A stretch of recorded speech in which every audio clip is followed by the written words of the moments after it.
Seigneur Jésus. Oh, tu es assis et tu acclames Jésus. Je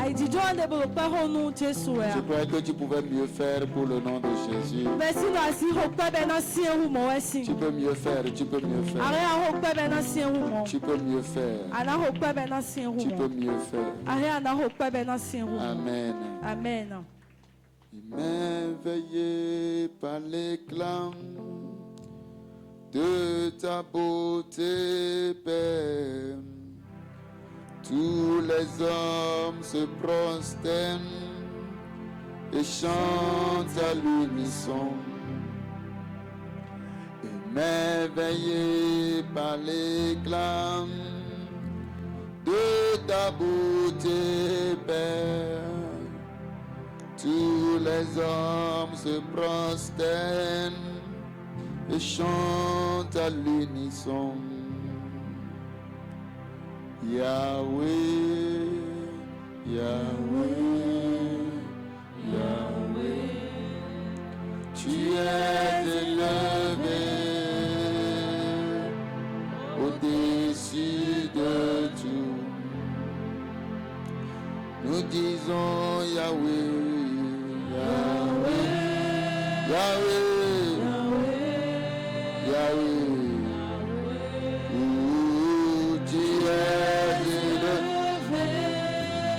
Au-dessus de tout. Nous chantons Yahweh, Yahweh, Yahweh, Yahweh, Yahweh, Yahweh. Tu es au-dessus de tout. Tu es élevé au-dessus.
Papa, nous disons tu es acclamé. Au milieu de nous, pour tout ce que tu fais, tu es acclamé. Au milieu, tu es acclamé. Au milieu de nous, tu es acclamé.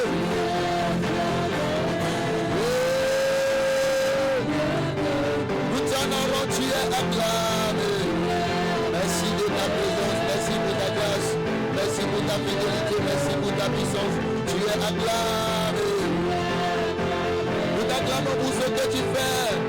Tu feras encore ce soir. Tu es acclamé.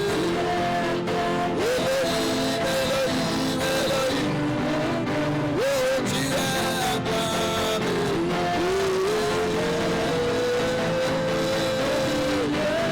Tu es acclamé. El Shaddai, Elohim, Elohim. Oh, tu es acclamé.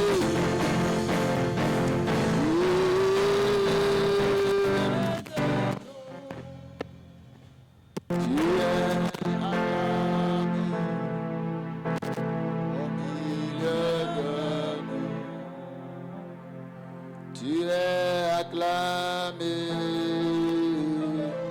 au milieu de nous. Tu es acclamé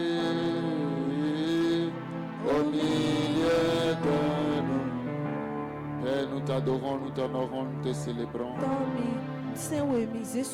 Merci pour ta présence, merci pour ton amour. Nous t'honorons, nous te glorifions. Merci pour ce que tu feras ce soir. Nous te promettons que toute la gloire te sera donnée. Prends contrôle de toutes choses. Parle à nos cœurs. Et donne-nous la victoire. Merci pour qui tu es. Merci pour ce que tu fais. Merci pour ta gloire. Au nom de Jésus. Nous tous nous disons Amen. Est-ce que tu peux mieux acclamer Jésus? Pendant que tu l'acclames, est-ce que tu peux prendre ta place? Merci de prendre ta place. Amen. Amen. Que Dieu vous bénisse abondamment. Oh, je n'entends pas ton amen. Que Dieu te bénisse abondamment. Je n'entends pas ton amen. Que Dieu te bénisse abondamment. C'est un plaisir et un honneur de te voir ce soir dans la maison de Dieu. En ce dernier dimanche de février, gloire soit donnée à celui qui nous a conduits tout au long du mois. Je souhaite que tu regardes ton frère et que tu lui dises que tu es beau. Et surtout que tu dises à Monsieur Rafiou, tu es beau. Il est tellement beau ce soir. Apparemment, l'onction de la France est revenue avec lui. Regarde comment il est frais. Levez-vous s'il vous plaît. Levez-vous s'il vous plaît. Monsieur Rafiou, merci de revenir de la France. Il s'est rappelé de nous et il a dit qu'il doit revenir de la France pour venir écouter la parole de Dieu. Sinon, il voulait rester là-bas, il ne voulait plus rentrer. Non, est-ce que vous pouvez faire un tour? Tournez-vous. Monsieur Rafiou, je vous en prie. Je vous en prie. Vous êtes... Oh, Shaya Katakataya. Est-ce qu'on peut acclamer le Seigneur? Non, vous êtes frères. Je crois qu'il y a une veste qui est à la maison où je dois passer chercher, non? Une veste est revenue de la France, non? Amen, lo. Amen. S'il n'a pas ramené de veste pour moi, soyez sûr que le dimanche prochain, je vous le dirai. Amen, lo. Amen. Non, il est frère. Alors, regarde quelqu'un, dis-lui, tu es beau aussi. Quand vous êtes dans la maison de Dieu, vous devez célébrer de telles personnes que Dieu vous donne. Et je bénis le Seigneur pour toutes les personnes que vous êtes pour nous. Vous êtes une assemblée merveilleuse. Et nous bénissons le Seigneur de vous avoir. Amen. Amen. Alors rapidement, nous prenons nos saintes écritures. Et Ce soir, c'est le dimanche de préservation des familles.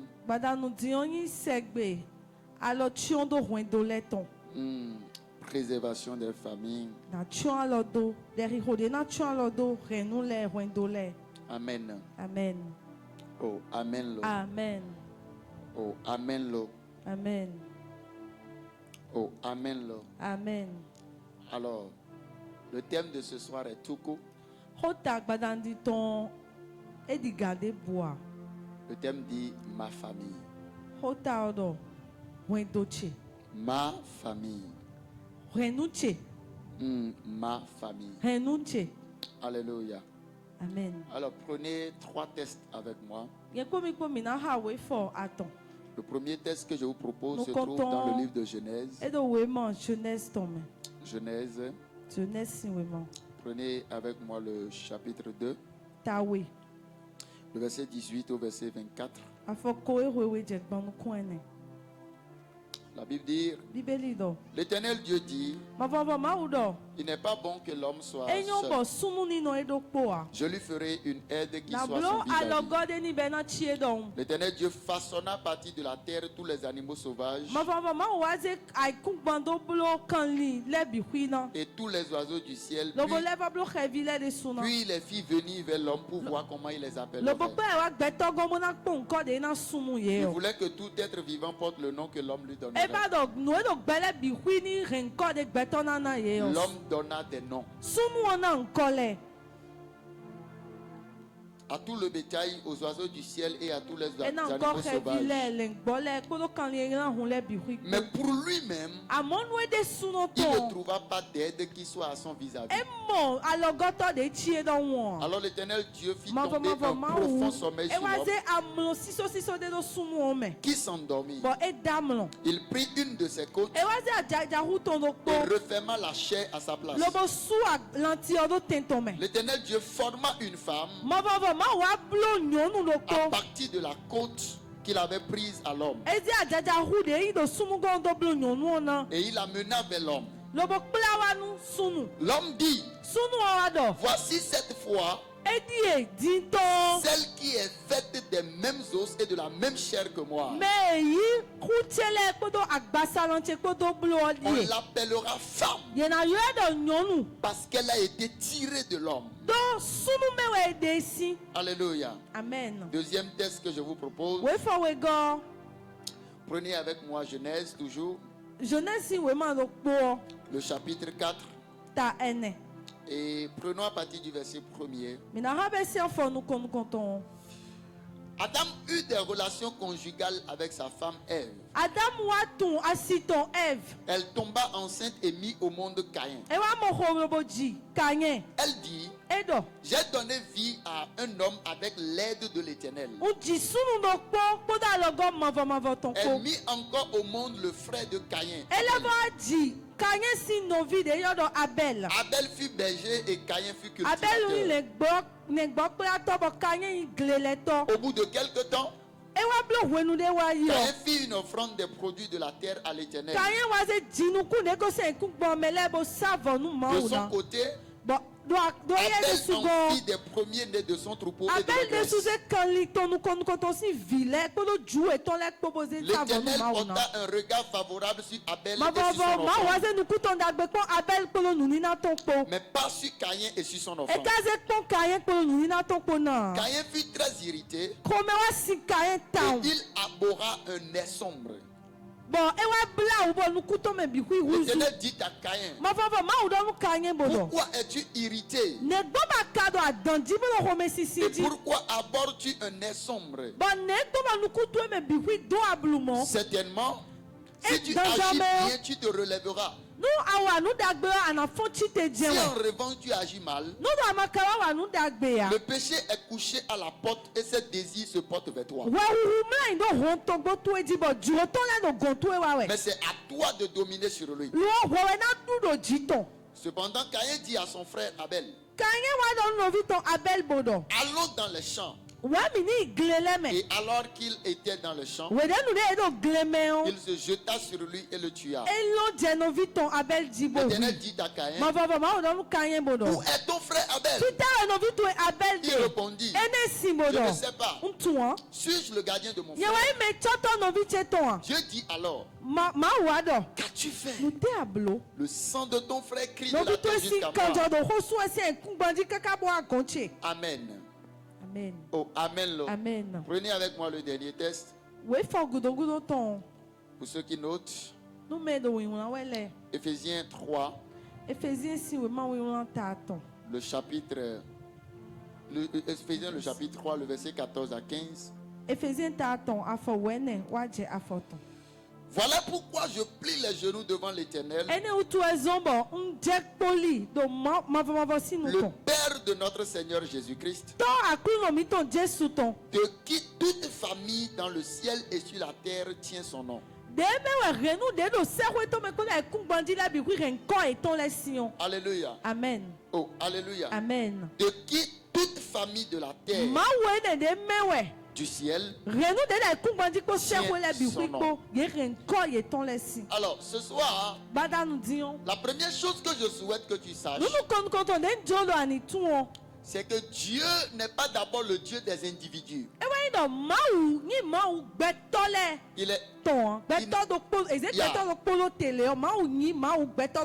Il est le Dieu d'une famille. Il n'est pas le Dieu qui travaille dans la solitude. Il travaille dans une relation conjointe avec d'autres. Il travaille avec Jésus-Christ, qui est son fils. Il travaille avec le Saint-Esprit, qui est son esprit. Bien qu'il soit Dieu, il travaille en trois personnes. Ou je dirais, il opère à travers trois personnes. Dieu le Père, Dieu le Fils et Dieu le Saint-Esprit. La Bible nous le montre. Lorsque vous lisez les Saintes Écritures, la Bible dit, Dieu dit, faisons l'homme à notre image. Il n'a pas dit, je fais l'homme à mon image. La Bible dit, au commencement était la parole. Mais la plus importante, la Bible dit, la parole était avec Dieu. Et nous savons que la parole est Jésus.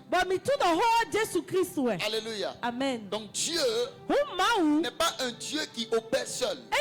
Alors, lorsqu'il décide de créer l'humanité, il voit également qu'il est important qu'il ne laisse pas l'homme seul. Bien qu'il a créé la terre et créé tout ce qui se trouve sur la terre, la Bible dit Dieu vit que l'homme était seul et qu'il n'y avait pas de semblable. Les animaux avaient des semblables, mais l'homme était seul. Alors Dieu décide de faire à l'homme une femme, et à partir d'elle, à partir de la femme, il va amener l'homme à avoir des enfants, fonder une famille. Alors je veux que tu saches 8 vérités ce soir d'abord. La première, c'est que Dieu, dans son plan initial, n'est pas le Dieu d'un individu, mais il est un Dieu de famille. Il est un Dieu de famille. Il est le Dieu de famille. La deuxième chose que je veux que tu saches, c'est que la famille commence par une initiative divine. C'est Dieu qui l'initie. Ce n'est pas un homme qui a initié la famille. Si c'était un homme, il y a longtemps que l'homme allait détruire cette initiative. Mais c'est Dieu qui a cette initiative.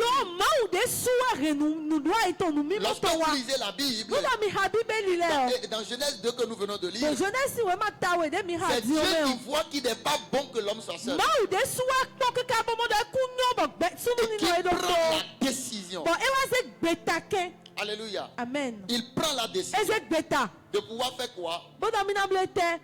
De fonder ou de mettre en place une famille. Donc, note avec moi que la famille est une initiative divine. Ou tu peux dire la famille commence par une initiative divine. La troisième chose, la famille, pour se mettre en place, commence par une séparation. Est-ce qu'on est ensemble? La famille, pour se mettre en place, commence par une séparation. Venez avec moi, Genèse 12. Non, retournons d'abord dans Genèse, toujours. Amen. Amen.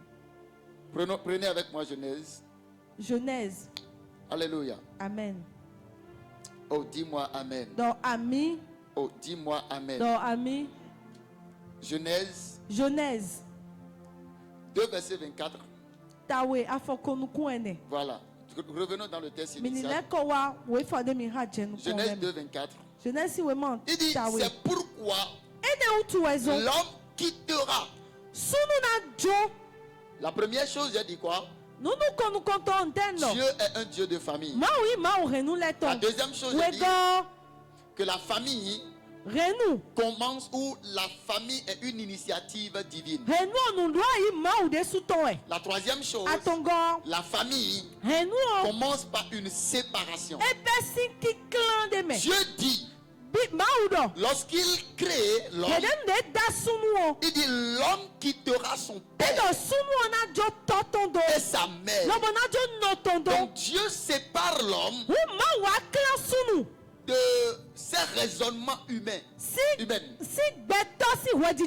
Dieu sépare l'homme de son origine. Dieu sépare l'homme de ses relations. Dieu sépare l'homme de ses alliances, de tout ce qu'il a eu à faire dans le passé. Puisqu'il veut que l'homme ait une famille, il le sépare de tout. Il dit l'homme quittera. C'est une décision de Dieu. L'homme quittera son père, sa mère. Donc la famille commence par quoi? Une. Ne regarde quelqu'un dire la famille commence par une séparation. L'un des problèmes majeurs de la famille, c'est que les gens se sont mis ensemble, ont fondé des familles sans passer par l'étape de la séparation. La séparation n'est pas d'abord physique. La séparation, elle est d'abord spirituelle. Lorsqu'une personne décide de fonder une famille, il doit se séparer de quelque chose. Un homme qui veut se marier, qui veut fonder une famille, doit faire une chose. Il doit se séparer. Il doit quitter la maison de son père. Dans Genèse 12, Dieu dit à l'homme, quitte la maison de ton père. Il dit à Abraham, quitte la maison de ton père. Je veux t'amener à fonder une famille dans laquelle toutes les nations de la terre seront bénies. Mais pour que tu y parviennes, tu dois te séparer de la maison de ton père. Un homme ne retrouve son autorité dans sa famille que lorsqu'il est séparé de la maison de son père. Ce qui fait que les hommes n'ont pas d'autorité dans le mariage, ou que l'une des raisons pour lesquelles les mariages c'est qu'on commence une famille, mais sans d'abord une séparation. Celui qui n'est pas séparé ne peut pas fonder.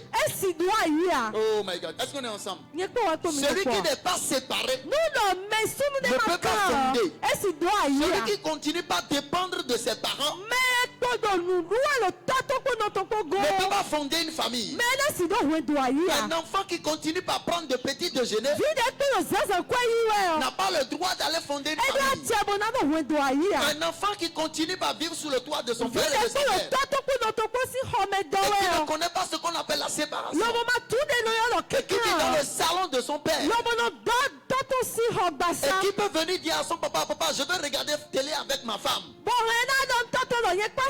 n'a pas le droit de se marier. La télévision de ton père n'est pas pour toi. Cela appartient à ton père. Le problème de plusieurs, ils sont préoccupés par l'héritage de leurs parents. Ils ne choisissent pas de se séparer. Or, celui qui ne se sépare pas ne commence pas une marche nouvelle avec Dieu. Pour qu'une famille soit d'abord solide, elle doit d'abord comprendre l'état de la séparation. Un homme qui veut fonder une relation, un mariage heureux, doit d'abord passer par la séparation. L'homme quittera son père et sa mère, que ce soit de façon émotionnelle, que ce soit de façon financière, que ce soit de façon décisionnelle, et maintenant de la manière physique. Est-ce qu'on est ensemble? Est-ce qu'on est ensemble? Est-ce qu'on est ensemble? Écoutez, la séparation ne commence pas par le physique. Et c'est là une erreur de plusieurs. Plusieurs ont cru, puisque je ne suis plus dans la maison de mon père et de ma mère, je peux maintenant fonder une famille. Non, tu te trompes. Tu te trompes. Tu te trompes. J'ai dit quoi? Tu te fais quoi? Tu te trompes. C'est pas parce que tu n'es plus dans la maison de tes parents que tu dois fonder une famille. Quand tu quittes, avant de fonder une famille, tu dois être sûr que tu as quitté leur dépendance financière. Tu ne dépends plus de leurs finances. Tu n'appelles plus allô maman. Est-ce qu'il y a un peu de maïs que tu peux envoyer? Est-ce qu'il y a un peu de gari que tu peux envoyer? Est-ce qu'on est ensemble? Comment quelqu'un dit qu'il est marié et il faut chaque jour qu'il appelle son papa pour dire papa, ma femme et moi on n'a pas de quoi manger. Retourne dans ta maison familiale et dis cette histoire de mariage. Tu n'es pas prêt. Écoutez, je vais vous dire une chose. La femme, elle doit rester chez son père, chez sa mère, jusqu'à ce que l'homme vienne la prendre de là, l'amener chez lui. Mais l'homme ne doit pas rester chez son père et sa mère pour que la femme vienne chez lui. La Bible n'a pas dit l'homme et la femme quitteront leur père et leur mère d'abord. C'est l'homme qui quitte d'abord, qui devient indépendant, qui devient autonome, qui devient responsable. Et à partir de là, il va maintenant s'attacher à une femme qui se déconnecte maintenant de sa famille, qui se déconnecte de ses parents pour s'attacher à son mari. L'homme quittera. Dis à quelqu'un, si tu n'as pas encore quitté ton père et ta mère, tu n'as pas encore le droit de fonder une famille. Ok, je vais dire une dernière chose. Pourquoi je dis tu n'as pas le droit de fonder une famille? Lorsqu'un homme est toujours sous le toit de ses parents et est marié, sa femme est soumise à deux autorités. La première, à l'autorité de la famille, pas l'autorité de l'homme. Parce qu'il y a des choses même que l'homme dira et la famille va dire non. Et tu ne peux pas exiger à ta femme de faire ce que toi tu as dit dans la maison familiale. Non. Si tu veux que ta famille respecte d'abord ta femme, il doit d'abord avoir une déconnexion, une séparation. Et c'est cela qui t'octroie l'autorité définitive. Et quand tu parles à une femme, elle sent en toi un homme qui est prêt. La femme n'a pas d'abord besoin d'un homme qui est riche. L'argent n'est pas le fondement du mariage. C'est un accompagnement qui procure le bonheur, mais n'est pas le fondement. Si l'argent était le fondement, les couples pauvres ne seraient pas en paix. L'argent n'est pas le fondement. Non. Est-ce qu'on est ensemble? Est-ce qu'on est ensemble? Vous êtes avec moi? L'argent n'est pas le fondement. Non. Non. Une femme a besoin d'un homme qui le protège. Un homme qui lui assure la sécurité. Un homme qui prend soin de ses enfants. Un homme capable d'être là, attentionné, qui la respecte. Et à partir de là, la femme se soumet. Les enfants sont élevés dans la paix et dans la crainte de Dieu. Et la main de Dieu demeure sur la famille. Vous êtes d'accord avec moi? Vous êtes d'accord avec moi? Je peux continuer? Le temps est contre moi. Passons aux quatrième chose. Quatrième chose. La famille passe par une étape d'alliance. Il dit, l'homme quittera séparation. Maintenant, il passera par l'étape de l'alliance. La Bible dit, et il s'attachera à sa femme. Il fait quoi? S'attacher. Les deux maintenant entrent dans une alliance. La Bible dit s'attacher. Lorsque je prends une corde et que j'attache mes deux mains, quel que soit ce que je ferai, les deux mains vont rester attachées. Lorsqu'une famille entre dans l'étape de l'alliance, elle devient solide. Est-ce qu'on est ensemble? Passer à l'étape de quoi? De l'alliance. L'étape de l'alliance. Cinquième chose, la famille, après l'étape d'alliance, entre maintenant dans l'étape d'unité. L'étape de quoi?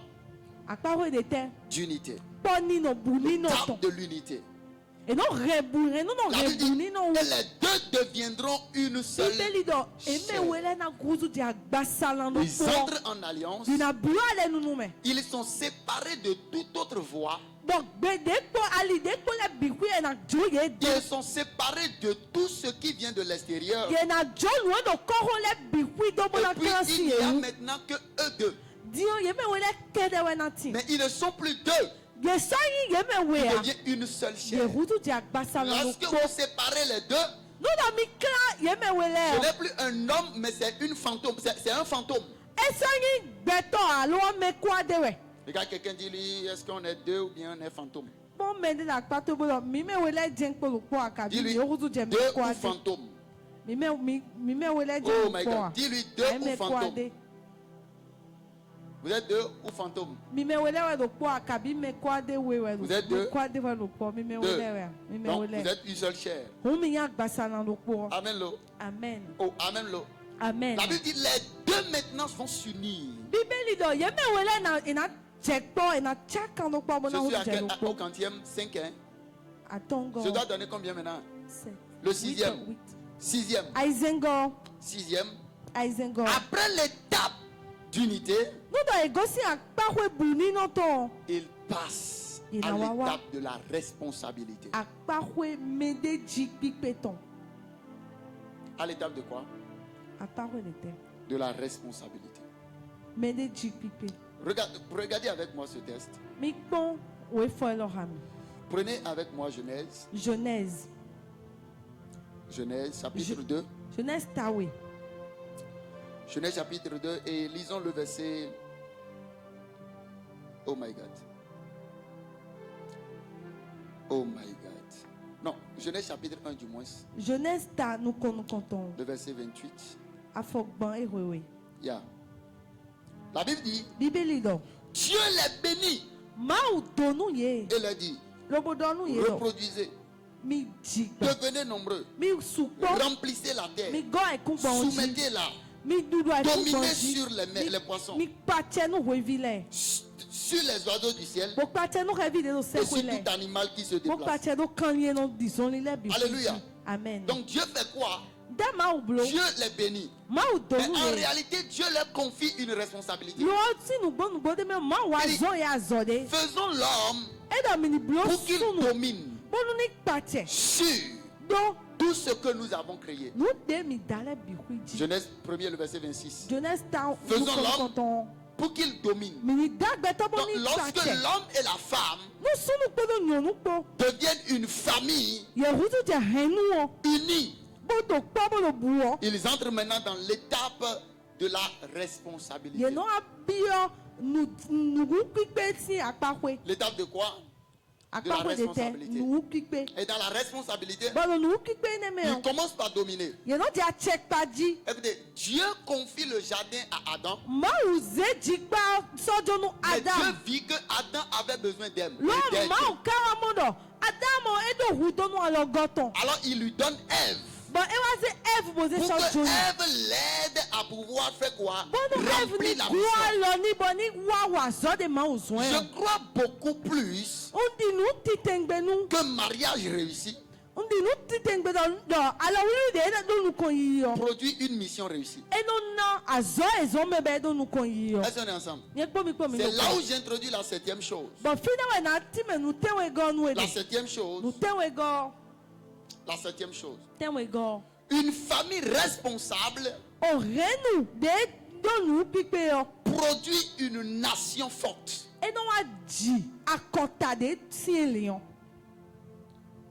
Une famille responsable produit à son tour maintenant une nation forte.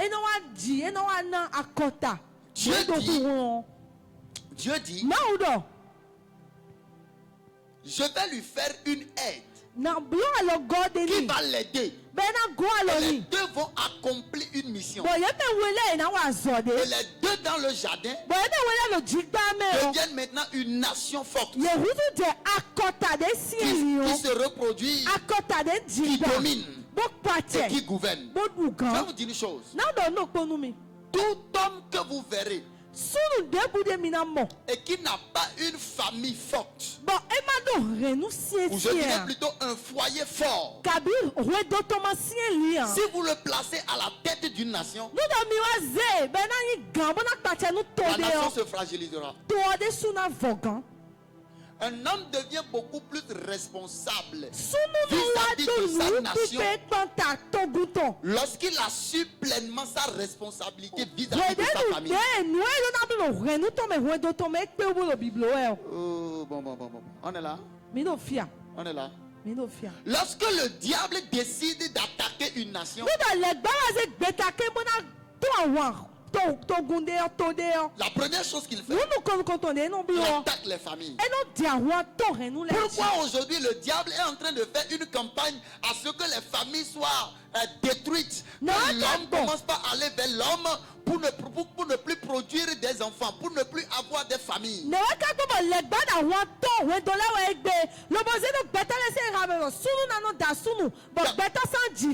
D'abord, notez que la famille, c'est l'homme, la femme et après les enfants. Tout ce qui est homme, femme, c'est pas une famille. Non.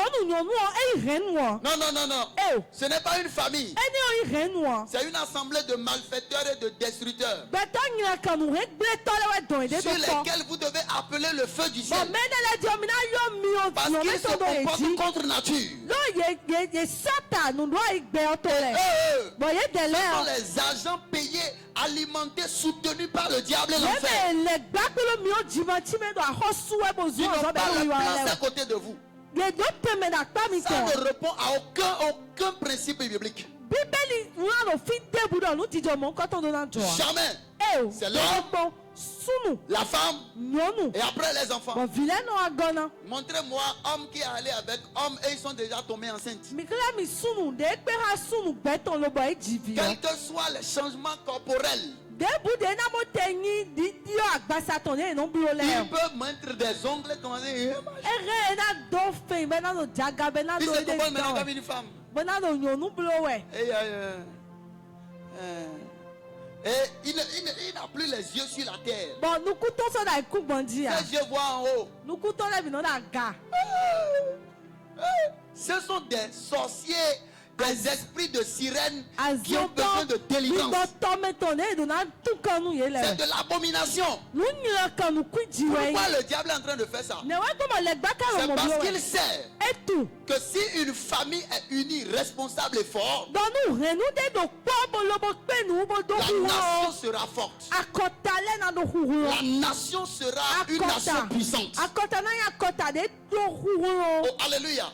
Amen. Oh, alléluia. La nation sera quoi? Forte et puissante. Si une nation est faible, c'est parce qu'il y a une famille qui n'est pas forte. Alléluia. Amen. 8e chose. Une famille forte est une église forte et apprêtée pour le retour de Christ. Une famille forte est une église forte, prête pour le retour de Christ. Lorsque les familles sont divisées, l'église est divisée. Vous voulez savoir pourquoi l'église ne réussit plus aujourd'hui? C'est parce que les familles qui la composent ne sont pas fortes. Et si les familles qui la composent ne sont pas fortes, c'est qu'il y a des hommes et des femmes qui ne sont pas unis, responsables, qui n'ont pas pris par l'étape de la séparation. Est-ce qu'on est ensemble? Est-ce qu'on est ensemble? Une église forte, prête pour le retour. Est-ce qu'on est ensemble? Maintenant, permettez-moi de vous donner ce soir 5 choses. Et puis nous allons prier. 5 choses pour 5 raisons pour lesquelles le diable combat la famille. 5 raisons. 5 raisons. 5 raisons. 5 raisons. Passons dans Genèse 3. Et c'est à partir de là que nous allons prier ce soir. Nous prier pour nos familles. Genèse 3 à partir du verset 1er. Le serpent était le plus rusé de tous les animaux sauvages que l'Éternel Dieu avait fait. Il dit à la femme, Dieu a-t-il vraiment dit, vous ne mangerez aucun des fruits des arbres du jardin? La femme répondit, nous mangeons du fruit des arbres du jardin. Cependant, en ce qui concerne le fruit de l'arbre qui est au milieu du jardin, Dieu a dit, vous n'en mangerez pas. Et vous n'y toucherez pas. Sinon vous mourrez. Le serpent dit alors à la femme, vous ne mourrez absolument pas. Mais Dieu sait que le jour où vous en mangerez, vos yeux s'ouvriront et vous serez comme Dieu. Vous connaîtrez le bien et le mal. La femme vit que l'arbre était porteur de fruits bons à manger, agréable à regarder, et est précieux pour ouvrir l'intelligence. Elle prit de son fruit et en mangea. Elle en donna aussi à son mari qui était avec elle. Et il en mangea. Leurs yeux à tous les deux s'ouvrirent. Et ils prirent conscience qu'ils étaient nus. Ils attachaient des feuilles de figuier ensemble et s'en firent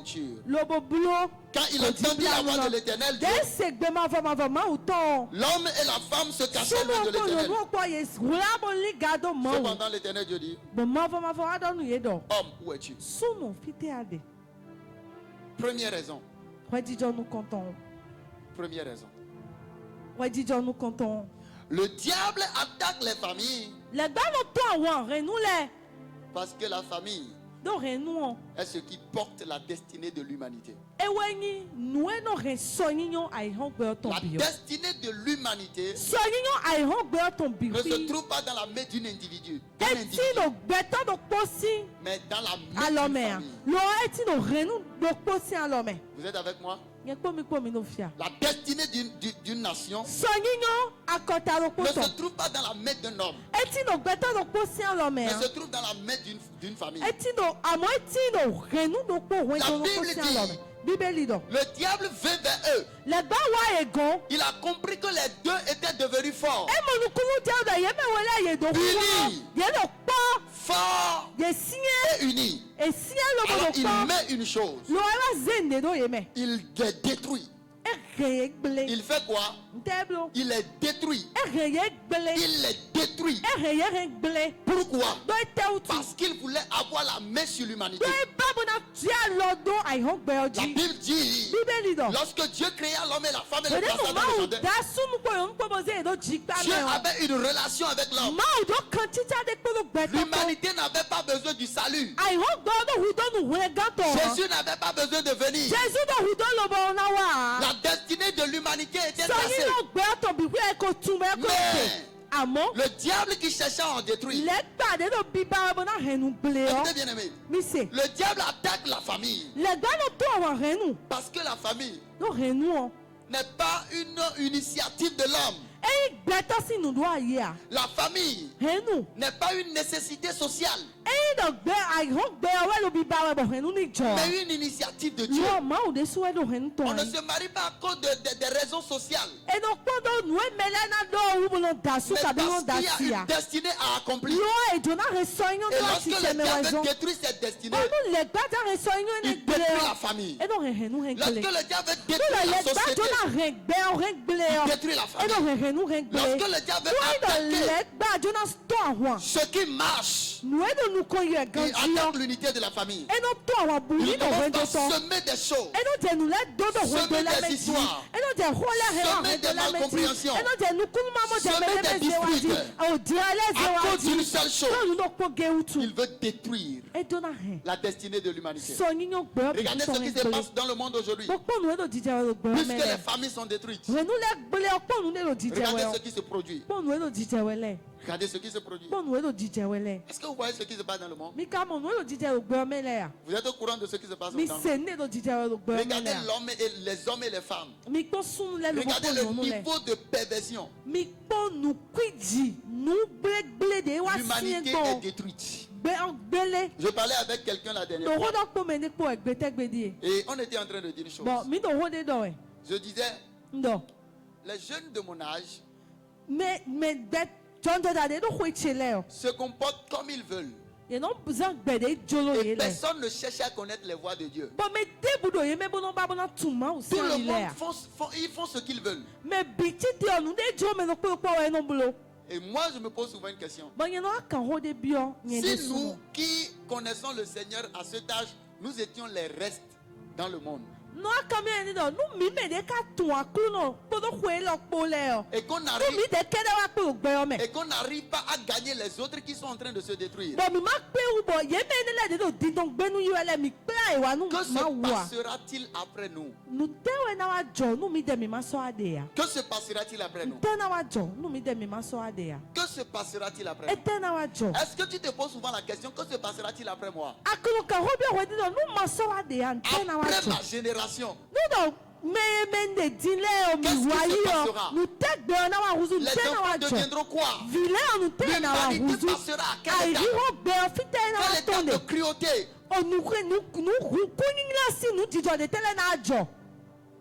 Le diable attaque la famille. Parce que quoi? Il veut détruire la destinée de l'humanité. Le diable attaque les familles. Deuxième chose. Parce qu'il sait que l'unité d'une famille produit la puissance. L'unité d'une famille produit une puissance devant laquelle même le diable ne peut tenir. Le diable ne s'est pas approché d'Adam et Ève. Il s'est approché uniquement de Ève. Pourquoi? Parce qu'il sait que les deux se sont séparés.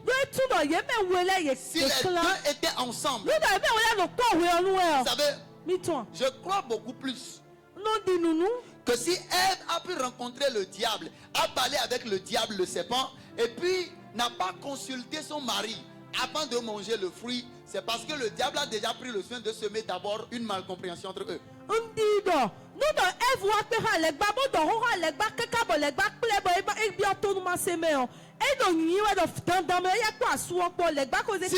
Si les deux avaient une sorte de complicité, même si le diable rencontrait la femme seule, elle dira ok, j'ai compris, mais elle ne prendra pas du fruit. Elle ira rapporter à son mari, et son mari va dire Dieu nous a dit, mais la Bible dit elle n'a pas fait cela. Automatiquement quand le diable lui a parlé, elle n'a pas consulté son homme. Les deux n'étaient plus unis autour d'un même sujet. Chacun avait sa vision des choses.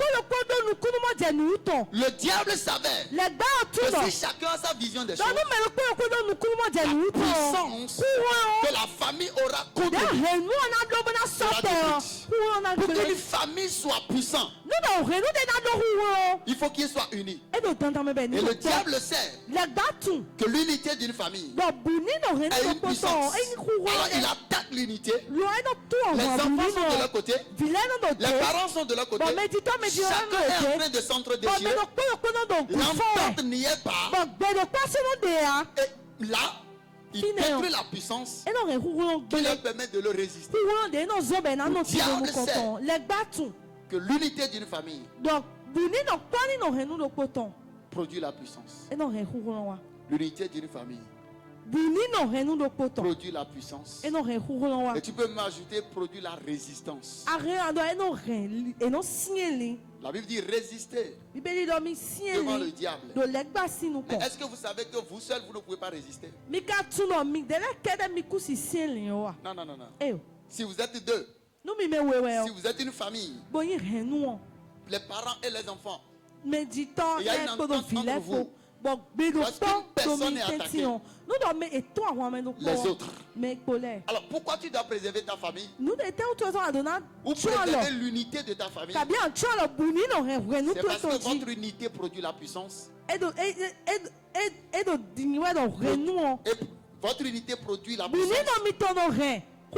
Et produit la puissance. J'aime ici, l'unité est une force spirituelle qui détruit les œuvres du diable. Trois choses que le diable sème la plupart du temps: le doute, la suspicion et la désobéissance. Il a produit les trois choses en Ève.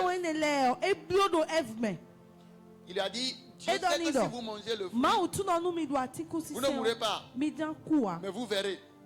Alors elle va commencer par douter, soupçonner Dieu. Il ne veut pas que nous soyons comme lui. Le monsieur là n'est pas sérieux. Et puis, il passe à l'étape de la désobéissance. Je prie que toute unité que le diable a détruite soit rétablie au nom de Jésus. Oh, je disais soit rétablie au nom de Jésus. Je disais soit rétablie au nom de Jésus. Oh, je disais soit rétablie au nom de Jésus. Je disais soit rétablie au nom de Jésus. Dis-moi amen. Dis-moi amen. Je viens de parler de deuxième chose. C'est ça, hein? Passons à la troisième chose. Le diable attaque la famille parce qu'il sait qu'une famille forte, unie, responsable, produit des enfants qui craignent Dieu. Une famille forte, unie, responsable, produit des enfants qui craignent Dieu. La Bible dit parents,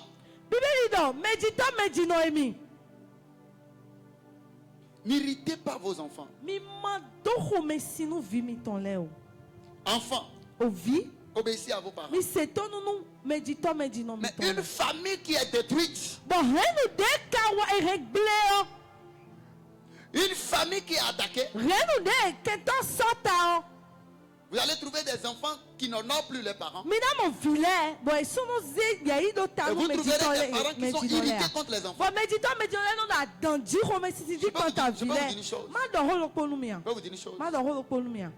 peux vous dire une chose. Vous acceptez? Je crois beaucoup plus que le diable, pour attaquer la destinée d'un enfant, devra d'abord passer par son père et sa mère.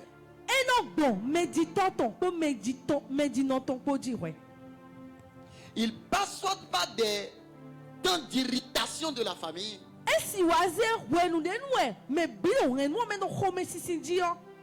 il passe par l'étape de la désobéissance ou du déshonneur des enfants vis-à-vis des parents. Et à partir de là, il amène les parents à ouvrir des brèches. Et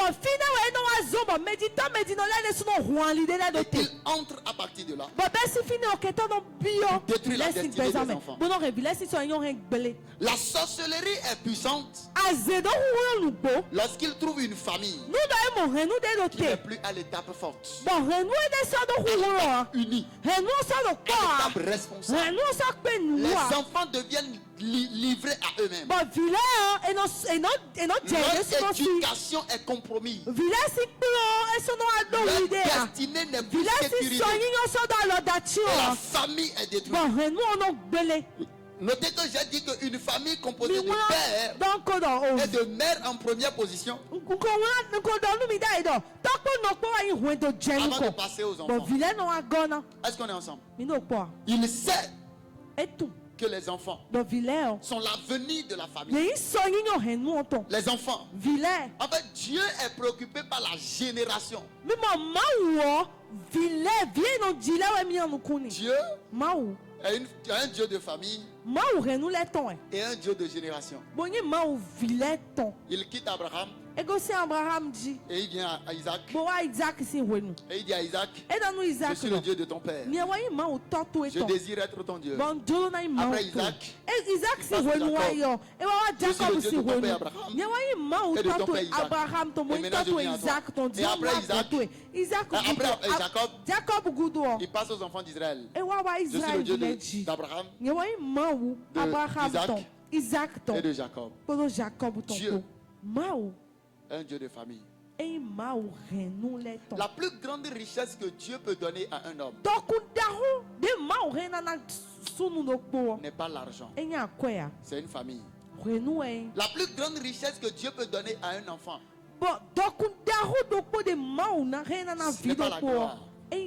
Ce sont les enfants et ce sont les parents. Une famille forte. Regardez les enfants qui sont dans la rue. Les enfants dont leur avenir est totalement détruit. Cela vient à partir de quoi? D'une famille qui est détruite. D'une famille qui est fait quoi? Qui est détruite. Oh, alléluia. Amen. Oh, alléluia. Amen. D'une famille qui est quoi? Qui est détruite. D'une famille qui est détruite. D'une famille qui est détruite. Quatrième chose. Le diable attaque les familles parce qu'il sait que l'unité de la famille produit une relation personnelle avec Dieu. Lorsqu'une famille est unie, Dieu établit une relation personnelle avec eux. La Bible dit dans Genèse 3, lorsque la famille a été détruite par le diable, Dieu vient, mais il n'avait plus de relation avec l'homme. La relation était détruite. Il n'y avait plus cette relation entre Dieu et l'homme. Je peux vous dire une chose. Vous n'entendrez pas librement ou véritablement la voix de Dieu si vous n'êtes pas dans une famille qui produit la paix. Si vous n'êtes pas dans une famille qui prie, qui est unie, il n'y aura pas de relation avec Dieu. Oh, je répète, il n'y aura pas de relation avec Dieu. Dieu savait que la famille est importante et que leur unité produit une relation avec lui. C'est pourquoi il a dit à Abraham, quitte la maison de ton père, quitte ta patrie, quitte toutes choses, je ferai une famille avec toi. Et l'unité de la famille d'Abraham, bien qu'il y ait eu des attaques, l'unité de la famille a produit une génération qui est restée dans l'alliance de Dieu. Les enfants d'Israël ont longtemps péché contre Dieu. Mais Dieu n'a pas brisé sa relation ou son alliance. À cause de quoi? Parce qu'ils viennent d'une famille qui est forte. Je te parlerai après des attaques que le diable orchestre contre des familles. Mais le temps ne le permettrait pas aujourd'hui. Alléluia. Amen. La famille d'Abraham a été attaquée. La famille de Jacob a été attaquée. La famille d'Isaac a été attaquée. Mais ils ont gardé l'unité. On le verra après. Et cela a produit une relation avec Dieu. Dieu a gardé la relation. Et même lorsqu'il arrive dans le Nouveau Testament, il se dit toujours le Dieu d'Abraham. Pourquoi? Parce qu'une famille a été forte. Cinquième chose qui est le sujet de prière de ce soir. Le diable attaque les familles parce qu'il sait qu'une famille unie, une famille unie, une famille unie produit toujours l'amour.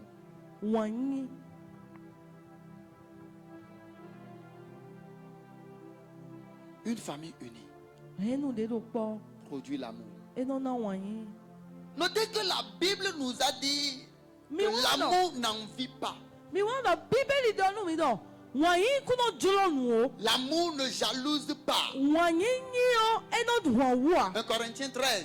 L'amour ne cherche pas le mal de l'autre.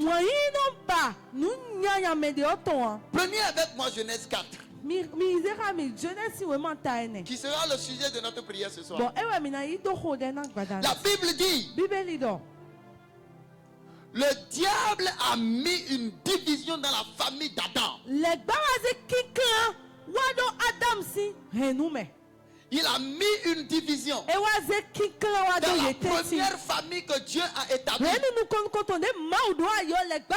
Il a détruit la crainte de Dieu. Il a détruit leur unité. Il a détruit leur force. Il a détruit leur entente. Il a détruit la destinée des enfants. Maintenant, Il a détruit l'amour les uns pour les autres. Il a fait quoi? Il a détruit l'amour les uns pour les autres. Et en cela, il les a conduits vers une étape compliquée et sans retour. La première ou le premier meurtre qui a eu lieu dans l'histoire de l'humanité a eu lieu avec la famille d'Adam. A eu lieu avec quelle famille? Avec quelle famille? Avec quelle famille? Regardez une famille détruite, une famille attaquée. Regardez une famille qui n'est pas composée d'hommes, qui n'est pas composée par un homme, mais qui a été composée par Dieu. C'est Dieu qui a créé Adam. C'est Dieu qui a créé Ève. Toi, c'est toi-même qui a vu la fille qui a dit chi. Tu es belle, hein? Quand je te vois, mon cœur fait bobo. Mon esprit est tourmenté. Ma connexion avec Dieu est entrecoupée. Tu es la relation qui établit la terre et le ciel. L'espoir de ma vie. La prunelle de mes yeux. La destinée des sans destinés. La joie des pauvres. L'amour des hommes jalousés. Tu es ma gloire. La couronne sur ma tête. Celle que je vois et puis la faim m'attrape. Quand je ne la vois pas, je suis rassasié. Ah? Quand je ne la vois pas, je suis rassasié. Je n'ai pas envie de manger. Mais quand je la vois, j'ai automatiquement faim. En fait, quand tu n'es pas là, je maigris. Quand tu es là, mon ventre sort. Je grossis. En bon point. Est-ce qu'on est ensemble?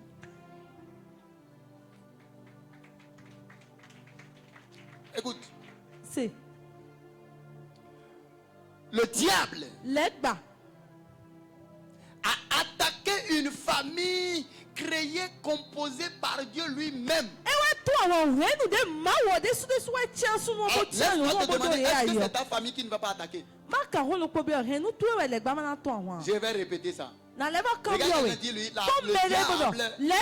le diable a attaqué la famille composée par Dieu. Est-ce ta famille qui laissera en paix? La Bible dit il a semé une haine dans cette famille. Caïn, qui est le grand frère, il doit protéger le petit frère juste à cause d'une offrande à Dieu. Parce que lui, il a donné des fruits de la terre. Et que son frère a donné l'animal. Et que Dieu a agréé l'offrande de son frère. Pourquoi c'est toujours mon frère? Pourquoi c'est lui que Dieu a agréé? Regarde tout ce que moi j'ai offert à Dieu. Mais il s'en fout de moi. Au lieu de désirer donner plus à Dieu pour que Dieu l'agrée lui aussi. Regardez ce que le diable a mis en lui. Il a dissous la famille. En mettant quoi? La haine. Et Caïn dit à son frère Abel, allons dans les champs. Lui croyait que comme son frère est un cultivateur, il va aider son frère dans le champ. Ils arrivent dans le champ. Non, c'était pas pour l'aider. C'était pour tuer Abel.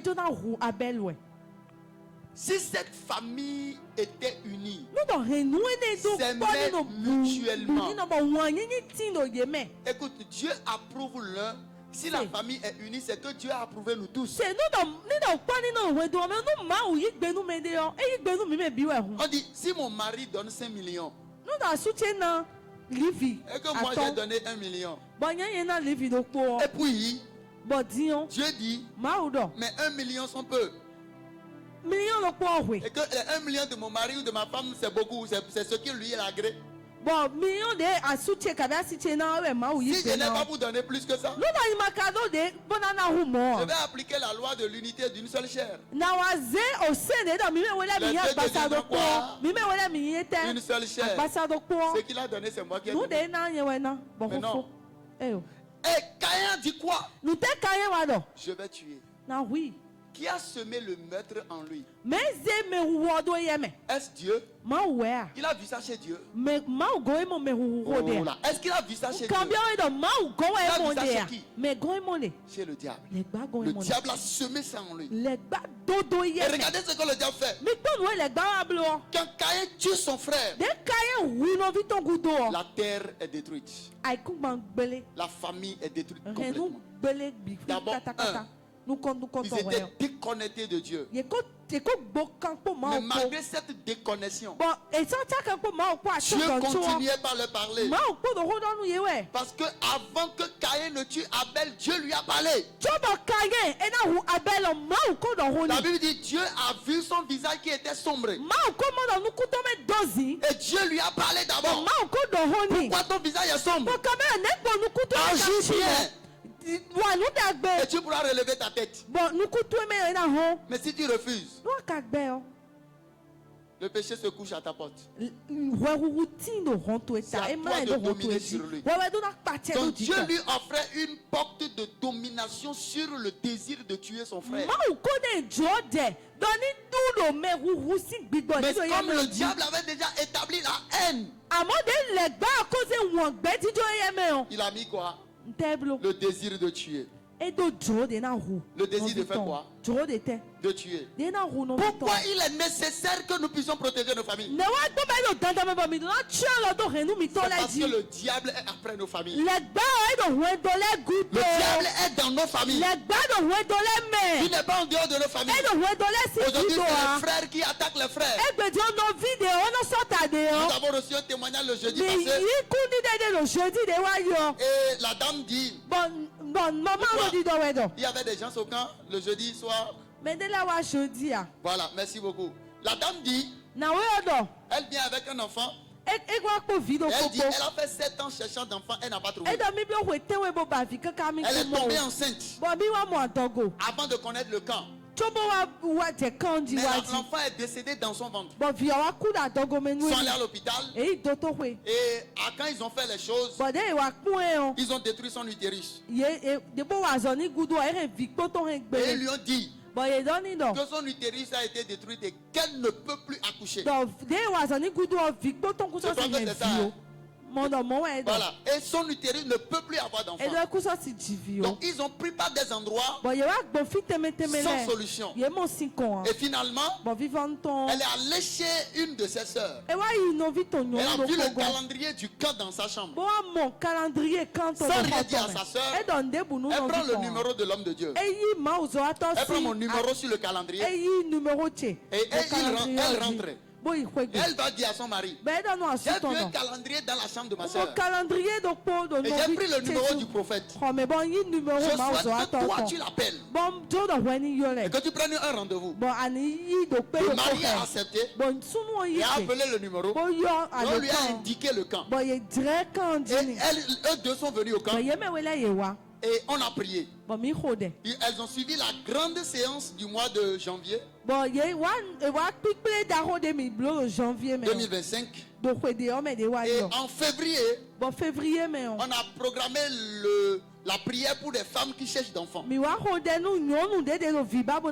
est venue le mercredi matin. Elle dit qu'elle a marché d'Azové pour le camp. Ça fait plus de 2 heures de marche. Et elle est venue sur le camp. Quand elle a suivi la prière, après la prière, elle rentre à la maison. Le mois qui suit, elle n'avait plus ses menstrues. Les menstrues sont parties. Elle est tombée enceinte. Elle tomba enceinte. Et 5 mois, la grossesse menaçait de tomber. Le sang commençait par sortir. Elle est venue sur le camp. Elle est allée acheter de porte-clés. Et puis elle a attaché à son rein. Et elle a dit, que c'est Dieu qui lui a donné, que c'est Dieu qui va protéger. Et le sang s'est arrêté automatiquement. La grossesse a poursuivi son thème jusqu'à son thème. Quand les 9 mois arrivent, elle va à l'hôpital. Et quand on fait l'écho, on dit l'eau qui est sur la femme, l'enfant n'est pas bon. Elle vient au camp et puis elle prend l'eau du camp. Elle commence par boire l'eau du camp. Et quand le temps d'accoucher est arrivé, elle est allée à l'hôpital. Les médecins, les sages-femmes ont commencé par l'insulter. Ils l'ont laissé là. Elle est rentrée. Elle est revenue. Ils l'ont encore laissée. Ils criaient sur elle et personne ne la touchait. Ils ont écrit des choses, mais personne ne voyait comment cela va se passer. On ne lui appliquait même pas la chose. Et en fin de compte, on lui dit le soir, on t'envoie à l'hôpital de zone. Sans la toucher. Ils ont dit qu'eux ne veulent rien faire sur elle. Et puis elle a commencé par les insulter. Que ce n'est pas eux qui lui ont donné l'enfant pour tuer l'enfant. C'est elle qui leur disait ça. Elle a dit qu'elle va retourner au camp. Son mari dit non. Patiente-toi. Comme ils ont dit d'arrêter à l'hôpital de zone, ils ne veulent pas te voir ici. Allons-y à l'hôpital de zone. Et sur la voie, elle était sur la moto et elle dit à sa tante, j'ai envie de chier. Et on la descend au bord de la voie. Elle a accouché l'enfant au bord de la voie et elle a mis au monde un garçon. Amen. Elle met au monde un garçon. Elle rentre. Elle et son mari étaient en joie. Alors le mari donne le nom à l'enfant en disant que l'enfant s'appelle Abraham. Et que l'enfant s'appelle mon nom quoi. Donc on va m'amener l'enfant et que je vais ajouter le second nom. Mais eux ils ont déjà donné le premier nom qui est Abraham. Cette joie était là. Et le mari va au boulot. Le mari ne boit pas d'alcool. Le mari ne va pas dans buvette. C'est un mari qui ne cherche pas de problème. Le mari arrive au service. Bonsoir. Elle reçoit un appel. Et on lui dit, prends soin de l'enfant. Hein. Ton mari a été arrêté. Oh, qu'est-ce qui s'est passé? Elle se rend là-bas le lendemain matin. Et qu'est-ce qu'elle apprend? C'est le frère de son mari qui a appelé d'abord leur grand frère et qui lui a dit, je veux mettre le feu à une brousse. Mais toi, ne fais rien dedans. Eux, ils n'ont pas compris quelle brousse. Et puis, le frère va voir un monsieur qui a un bar. Et qui lui dit, je connais qui vient voler les téléphones dans ta buvette. C'est mon propre grand frère. Allons-y chez lui. Alors la police prend le frère. Elle conduit et lui-même il conduit la police auprès de son frère. Il reste dans la voiture. La police veut attraper son frère. Ceux qui étaient là ont dit jamais. Il a fait quoi? Ils ont dit il a volé le téléphone. Ils ont dit où? Ils ont dit dans la buvette. Tous ceux qui étaient là disent jamais. On connaît ce monsieur-là. Il ne peut jamais faire ça. Nous on le connaît. Il ne va pas rentrer dans cette voiture. Il dit à la police, partez. Nous on va l'amener. Lui là, voler téléphone, c'est pas possible. C'est pourquoi il n'entrera pas dans la voiture. La police les écoute. Et ils prennent le frère et l'emmènent au commissariat.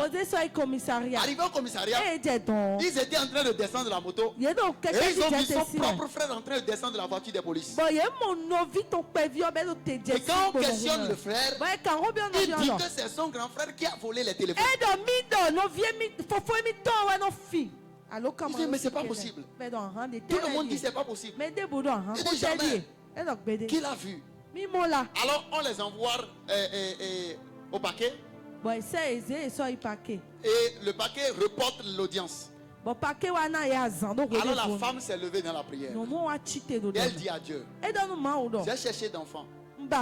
Je n'ai pas trouvé. Maintenant tu m'as donné au camp. Je dois aller témoigner au camp de cet enfant-là. Regarde ce qui est arrivé. Moi je n'irai pas au camp comme ça.